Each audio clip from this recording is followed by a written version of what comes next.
Bonjour, voici donc le correctif des 3 problèmes que vous êtes censé de faire cette semaine à distance. Donc, le problème 1, voici un graphique qui reprend l'évolution de la température lors d'une journée. Donc, horizontalement, nous avons donc des heures qui partent de 0 jusqu'aux 24 heures, c'était bien une journée. Et verticalement, nous avons la température donc en degrés Celsius.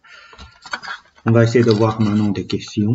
Donc, le point A, quelles sont les températures maximales et minimales de la journée? Donc, on a la température minimale qui se trouve tout en bas et la température maximale qui se trouve ici.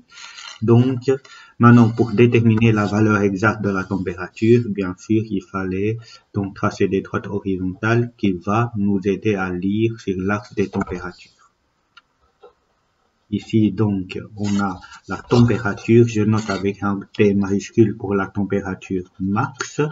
C'était, comme on a une unité, c'était divisé en 5 graduations. Donc, une petite graduation vaudra 0,2. Donc, la température maximale, c'était donc 2,2. Donc, 2,2 degrés Celsius. Ensuite, la température minimale, c'était donc moins 3,2, donc moins 3,2 degrés Celsius. Voilà. Comment est-ce que la température est croissante? La température est croissante, en fait, lorsque on évolue dans ce sens-là. Et si je regarde l'ensemble de graphiques, là, la température descend, diminue. Là, la température est croissante. Donc, je demande quand. Du coup, c'était des heures qu'il me faut. Ok? Si je voulais avoir des heures, bah, ça commence de 7 heures et ça se termine, la morceau en vert, ça commence en 7 heures et ça se termine à 15 heures. Donc, c'était de 7 heures à 15 heures. De 7 heures à 15 heures. Donc, 7 et 15. Ok? Ensuite, quand est-ce que la température est égale à moins 2 degrés Celsius? Là, pour le moins 2 degrés Celsius, on va d'abord voir identifier moins 2 degrés Celsius. Ça se trouve ici. Et je demande quand, du coup, je dois trouver donc les heures où la température est égale à moins 2 degrés Celsius. Du coup, on veut que la température est égale à moins 2 degrés Celsius. Donc, nous avons la fonction température, le courbe, et on a la valeur moins 2. Quand est-ce qu'ils sont égales? Bah, c'est quand les deux courbes, là et là, se croisent. Et ça se croise vers ici 5 heures. Et à un autre moment, ça se croise, c'était là le 8 heures et demi. Ok, 8,5. Donc là, on pourra noter vers 5 heures du matin et 8 heures et demi, donc 8 heures 30. Ok, ça c'était pour le C. Maintenant pour le D, quand est-ce que la température est strictement positive? Là, faites attention, strictement positif, il faut que ça se trouve sur l'axe au-dessus de l'axe des X. C'est-à-dire ça se trouve dans cette zone-là. Et là où ça se trouve au-dessus, ça sera donc la morceau que vous voyez ici. Ok, ça commence de 11 heures. Et ça se termine jusqu'aux 24 heures. Donc, donc là, pour répondre, ça sera de 11 heures jusqu'à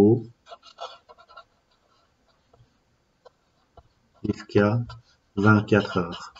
Mais là, faites attention, c'était pas tout à fait fini. Pourquoi? Puisque je veux que ça soit strictement positif. C'est-à-dire, je veux que la température soit strictement plus grande que 0 degrés Celsius. Donc, strictement signifie que je ne veux pas que ça soit égal à 0. Alors, à 11 heures, c'était égal à 0.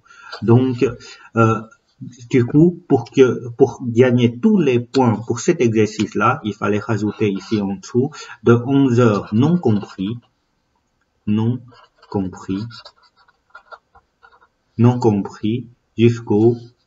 jusqu'à 24 heures.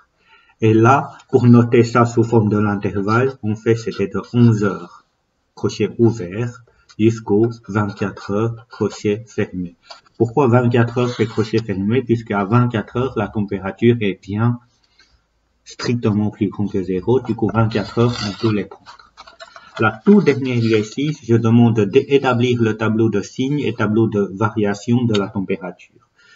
Ça, donc le tableau de signes, on va commencer par ça. Le tableau de signes, on sait qu'un tableau de signes, c'était formé par 2 lignes et 2 colonnes. Donc, on a la température et on a les X, ce sont des heures. Je vous avais expliqué donc dans une partie de cours, lorsqu'on voulait construire le tableau de signes, on doit commencer par indiquer les bornes et là où il y a des racines. Donc les bornes, c'était 0, 24 et les racines, il y en a 0 et 11. Du coup, là, on a borne 0, 24 et ensuite, comme racine 0, c'est déjà une racine et deuxième racine, c'était 11. Voilà. Et après, il fallait barrer la zone où on n'a pas de graphique, c'est-à-dire avant 0, j'ai rien, après 24, j'ai rien non plus. Ensuite, en dessous des racines, on doit noter des 0. Et pour les autres endroits, il fallait rajouter des signes plus ou des signes moins. Donc, entre 0 et 11 heures, le graphique, vite, comme ça vous verrez mieux. Entre 0 et 11 heures, on a que la température est en dessous de l'axe des X, donc c'est négatif.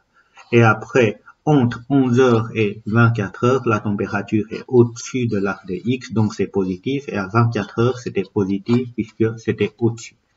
Ça, c'était le tableau de signes. Maintenant, le tableau de variation. Le tableau de variation, en fait, c'était pareil. Donc, 2 lignes et 2 colonnes. On a heure et température. Et de nouveau, à la première ligne, on doit indiquer donc les bornes 0 et 24. Non seulement il fallait indiquer des bornes, il fallait aussi indiquer donc là où ça se trouve des maximums et des minimums. Donc on a 7, ok, on a 15, mais là, faites attention, il fallait aussi indiquer le 20. Pourquoi? En fait, c'est après 20, la température est devenue constante, stable. Du coup, on doit noter 7, 15, 20. Ok?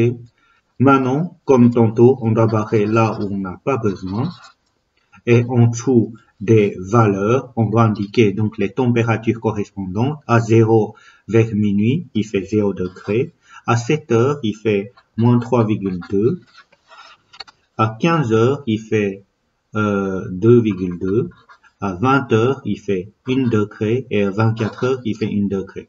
Du coup, entre 0 à 7 heures, donc le graphique descend. Une flèche vers le bas. Et après, entre 7 heures et 15 heures. 7 heures et 15 heures, le graphique monte et croissant. Ok? Entre 15 à 20, le graphique descend. Et entre 20 à 24, c'est constant. Du coup, là, on va avoir un minimum, on va avoir un maximum. Donc, à la fin, une fois on avait ajouté tous les flèches, il fallait bien indiquer si c'est un maximum ou minimum. Donc, si ça descend et ça remonte, nécessairement c'est un minimum. Et si ça monte et ça descend, c'est un maximum. Voilà. Comme ça, on a le problème 1.